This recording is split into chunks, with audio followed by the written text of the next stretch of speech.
Quezon. Meron pa tayong 9 hours.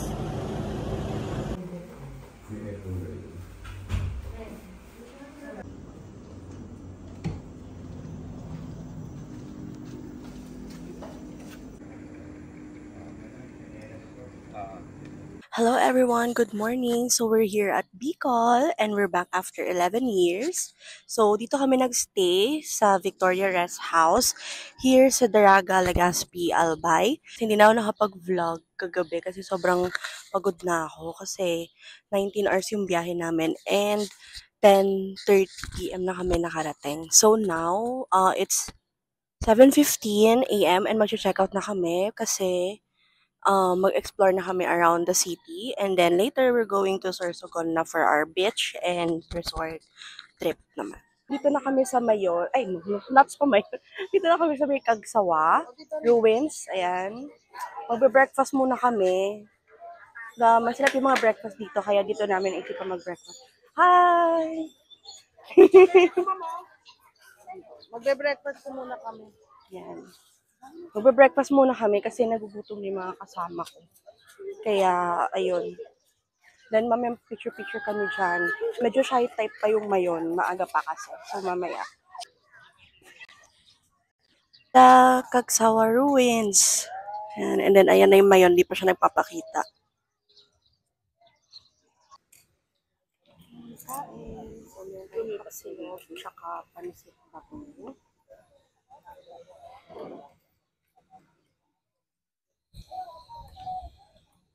Yung tawag nito.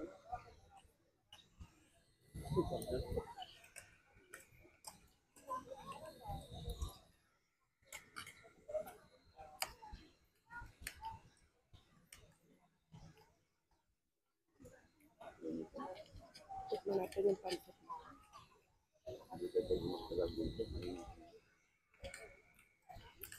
Normal na pansit kanto. Medyo maalat. Yung magandang tingnan ng Mayon sa medyo malayo ka. We're just currently buying mga pasalubong. And ito sa akin. Mga pasalubong ko. Next stop is Daraga Church. I don't know if it's Daraga or Daraga. Pero sabi ni Lolo, Daraga to. Tigas na pa. Yung tigas, Daraga. Ayan, so beautiful. Diba, ayan yung church. And then, tignan nyo yung Mayon. So beautiful. Ang ganda. Kita na yung tuktok niya. Kaninang umaga hindi pa. Let's go!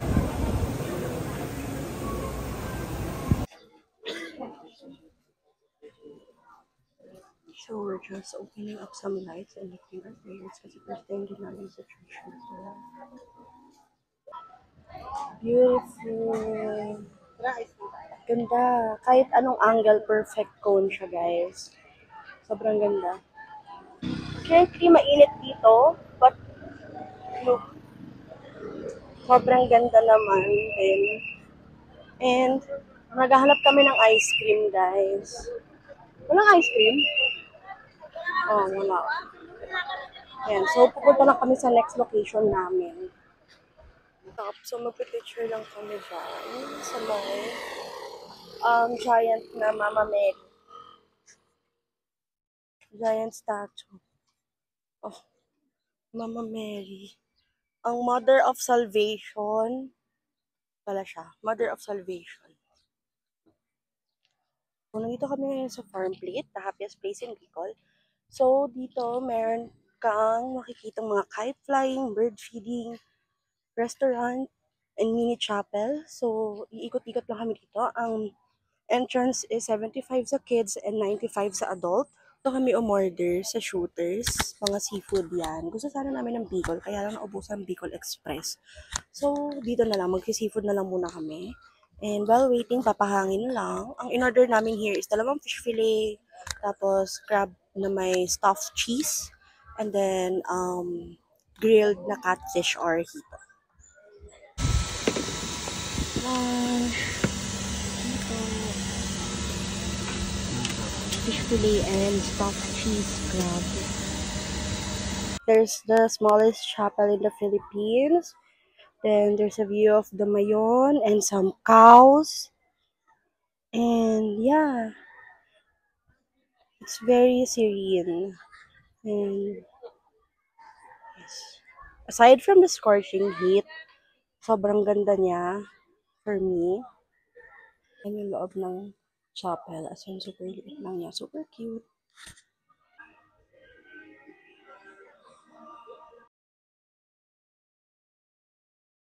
So, mag-ATV na kami right now.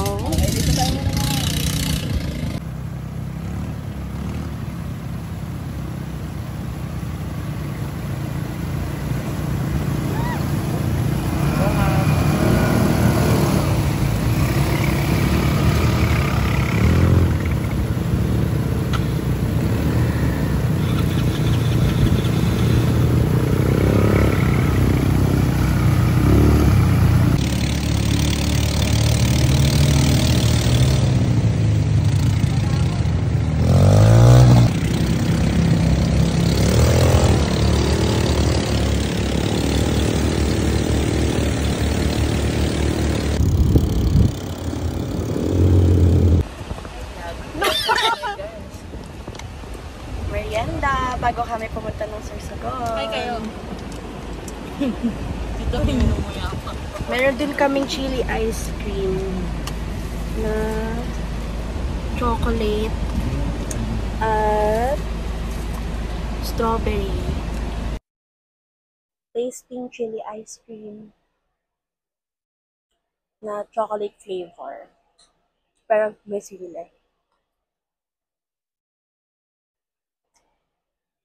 Sa una, hindi siya maanghang, pero maanghang siya. After taste.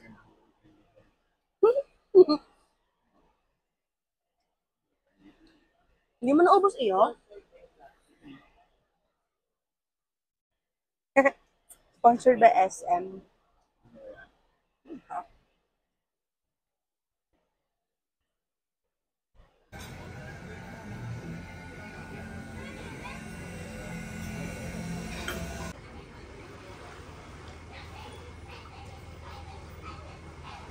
Good morning. So we're here at Donsol, Sorsogon, and it's our day 2. Actually, kagabi kami nag-arrive. After mag-dinner, nag-night swimming lang kami. Hindi nakakapag-video kasi init na ako. Gusto ko na mag-swim.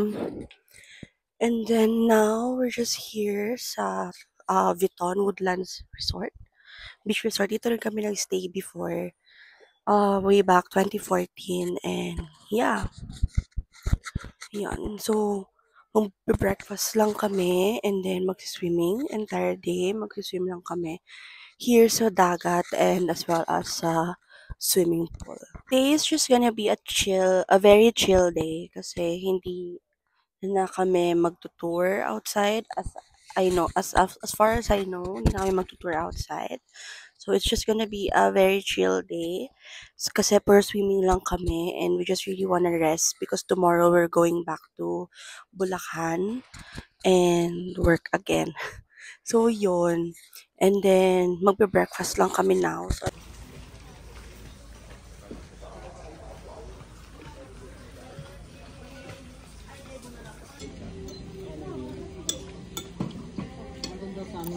gonna swim na. Magdadagat muna kami. And I'm gonna show you guys. I'm gonna show you guys my outfit. So cute. My outfit so cute. Bikini type siya na green. Actually, turn na kami ng sister ko kasi tinernohan niya ako. Interviewin naman natin yung naglilinis ng pool. Ayan po yung naglilinis ng pool. Mahirap po ba linisin yung pool? Yes. Yes. Yes.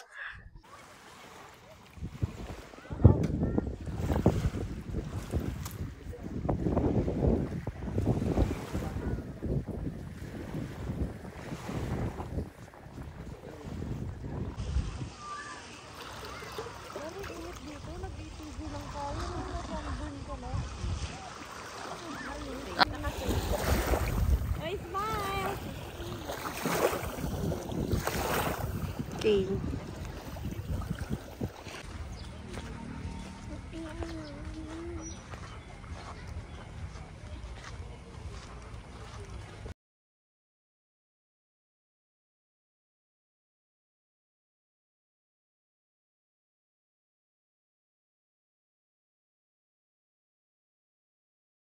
Hahanap ng gas kasi yung lolo ko gusto niya maghanap ng gas para daw sure na yeah.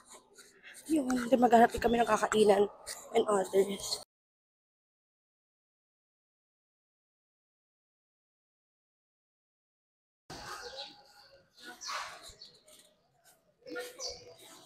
Ayan, so dito kami sa palengke ngayon kasi naghahanap kami ng daing kasi nasarapan si mami dun sa breakfast niyang daing.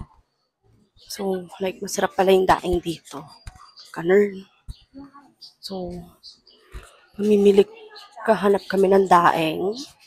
Kaya kami nasa palengke kasi yun nga, hanap kaming daing, tapos merienda kasi wala masyadong merienda mabili dun sa resort.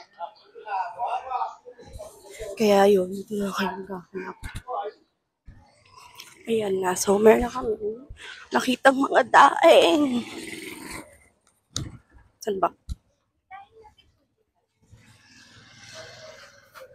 Ayan, mga daing. Specifically, daing na bisugo, hinahanap namin. Ano yun? Daing.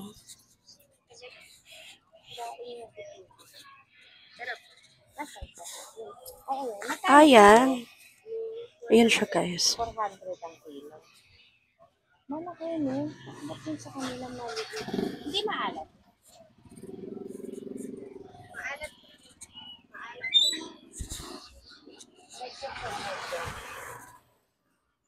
Sabihin sa kanila, 400. Ito rin ba yun? Yung maliit na to?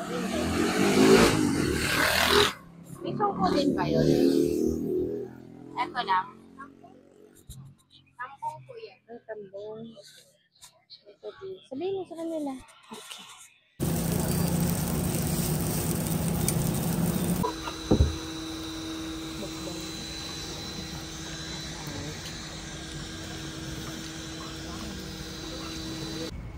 Bruce! Bruce! Bruce! Hello! Hi! Bruce! Show ang face mo. Yan. Nag-sleep lang kami, siesta, and then nag-tiktok. Tapos magsiswimming na kami ngayon.